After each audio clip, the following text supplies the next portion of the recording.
like to start today's video by explaining that I had issues with my GoPro today and the batteries failed. I've got an original GoPro battery which had run out of charge, and the two replacement batteries which I've used all the way through the Monroes are both packed in. They're not the original type, they're the type with a number 9 on the side, so it left me high and dry. So I've had to take today's video with my iPhone, so it's not, you haven't got the pano and the wide lens that you'd normally get. So I do apologise about the quality of today's video in advance. Good morning, welcome to day 17 of my Wainwright challenge. Today I'm parked at Pelter Bridge car park and I intend to walk for Wainwrights. Nabscar, Heron Pike, Great Rig and Stone Arthur. So let's get on with it. So we're in Rydal. We're on the main road. There's a right turn here to Rydal Church, which we're going to take. Follow the lane and pick up the route. So the concrete lane, it's steeply uphill, and it turns into this track here, which is heading up to Nabscar, as you can see ahead. So the path has got quite a bit of erosion control. What a fabulous view. It rises reasonably steeply. Lovely, lovely late November morning. Just looking down at Rydal Reservoir. Park over there. In the background, that's Windermere. Beautiful day. Absolutely breathtaking. So I'm on the last throes of the ascent of Heron Pike. It's been a very steady footpath. Very cold northerly wind today. So we're actually at the top of Heron Pike, although that outcrop of rock you can see over there in the distance is at 621, so it's 9 metres higher than Heron Pike. This is actually the top here, but we've got to go to the outcrop further on, and then over there in the distance that you can see is Blee Rig, which is the highest point of the day. So that's the final ascent of Great Rig.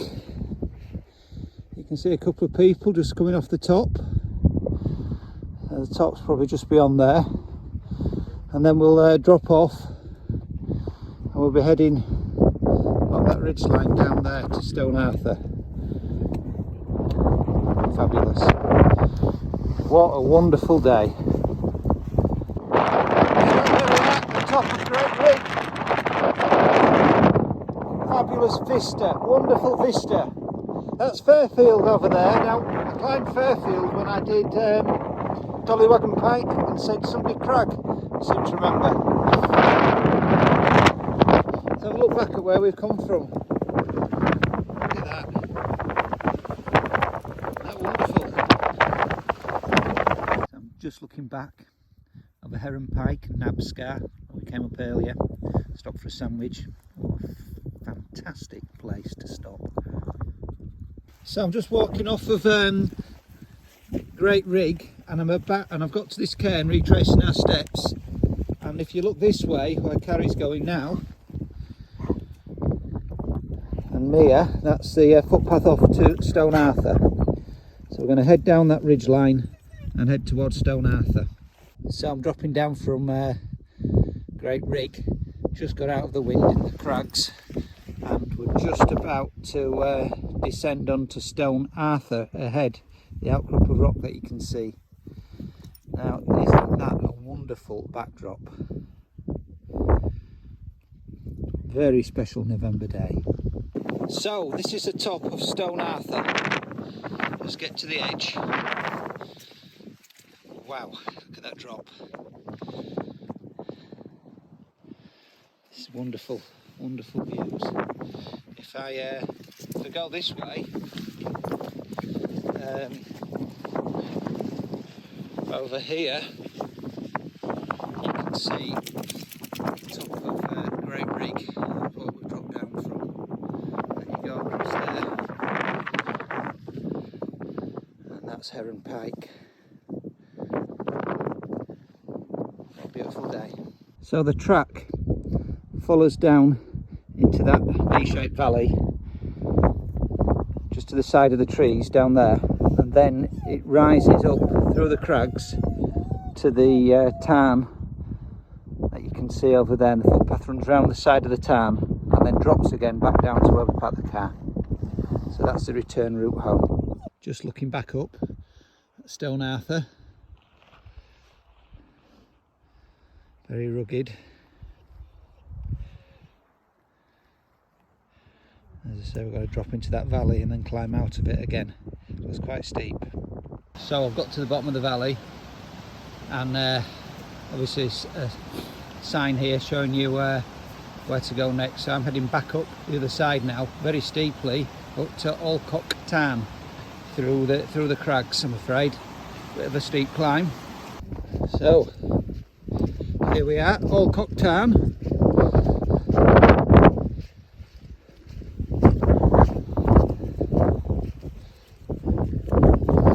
That's stunning. Turning into a lovely afternoon. So I'm following the path down from the tarn, and I'm actually on the wrong side of the wall that's going down, but I can see there's a gap in the wall over there, a little path to it. So I'm going to cut through at this point rather than following this track that I'm on, because this track is going to take me down to the lake far too early. So the track the other side of the wall over there cuts across to the car. So that's perfect. That little gateway in the wall has brought me back onto this track, which I'm looking for, which will take me back down towards the car. I have to say, the path is extremely faint, almost pathless.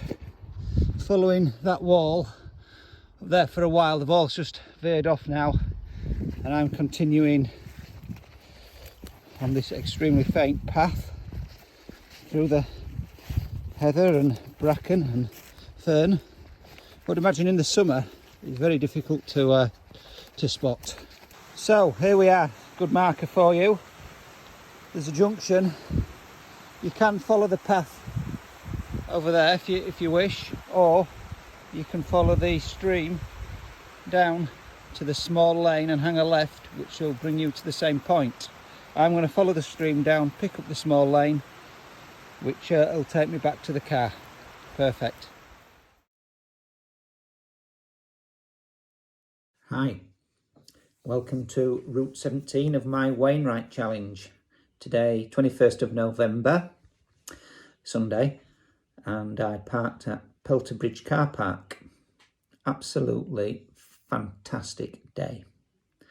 4 Wainwrights, the first being Nabscar, and we left Pelter Bridge car park, which is at Rydal, across the road, and pretty much followed a very steep concrete path, which became rocky and steep. There was a lot of erosion control, an awful lot of erosion control.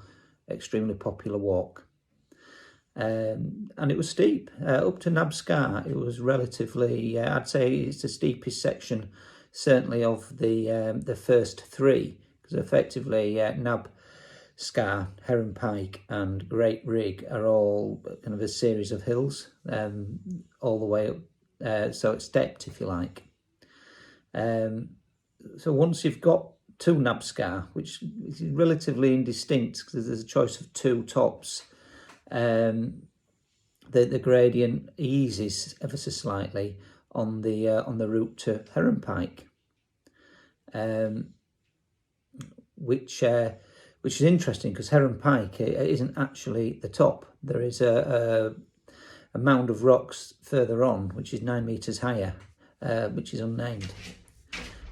Following on from Heron Pike, it's an obvious track again, much easier gradient, and you follow that all the way up to Great Rig. Very, very rocky summit. Nothing difficult at all, just rocky. In fact, I found a fabulous little place to sit down and have a sandwich, took a load of photos, and got out of the wind. Very cold wind today. Beautiful sunshine, blue skies, crisp day, very nice spot to have a lunch. And I was looking over various hills that I'd climbed on the few previous days. Low Pike and High Pike were visible from where I was sat, and Dove Crag. Following Great Rig, you drop back down the same path, and you come to a cairn where the path forks, and you follow that down all the way to Stone Arthur. Now going down, you keep thinking, oh, this must be it, oh, this must be it, because you follow a series of crags, and eventually you get to the last crag, which is Stone Arthur. Now, you wouldn't really know until you look back, particularly from Grasmere. When you look up, it's very prominent, but when you're approaching it from the other side, it's not that prominent. Now you follow the main track almost to Grasmere, and then you cross a small bridge at the bottom, which is signed to Alcock Tarn, and you follow that again, and you climb the other side of the V-shaped valley, which is very steep. Again, not overly long, but it's it's a steep climb, effectively, just to get you home. So it's a bit of unnecessary climb, if you want, at the end of the walk. Now, there is an option to follow the roads round, but I opted not to take that, and I decided to climb up to Alcock Tarn. And I have to say, it was very pretty tarn, well worth the climb back up, and a beautiful vista. Now the other side of the tarn, there's an obvious path which you take. Now, I took it knowing it wasn't the actual path that I plotted on the map. Now, I think if I'd have kept on that path, eventually I'd have probably met the lane that I ended up on, although it's not overly distinct on the map.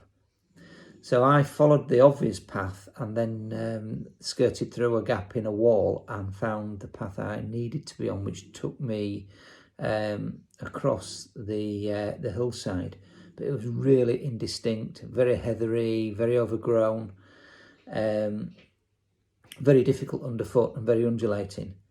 I suspect I should have stuck to the main path. Anyway, I didn't, and eventually I got to a point where there was a fork and I could drop down off the fell side onto the little lane which took me back to the car park. Lovely winter's walk. It's 9 miles. It took me 5 hours. Superb views and very rewarding day. There's actually 3,535 feet of climbing, so there's quite a bit of climbing.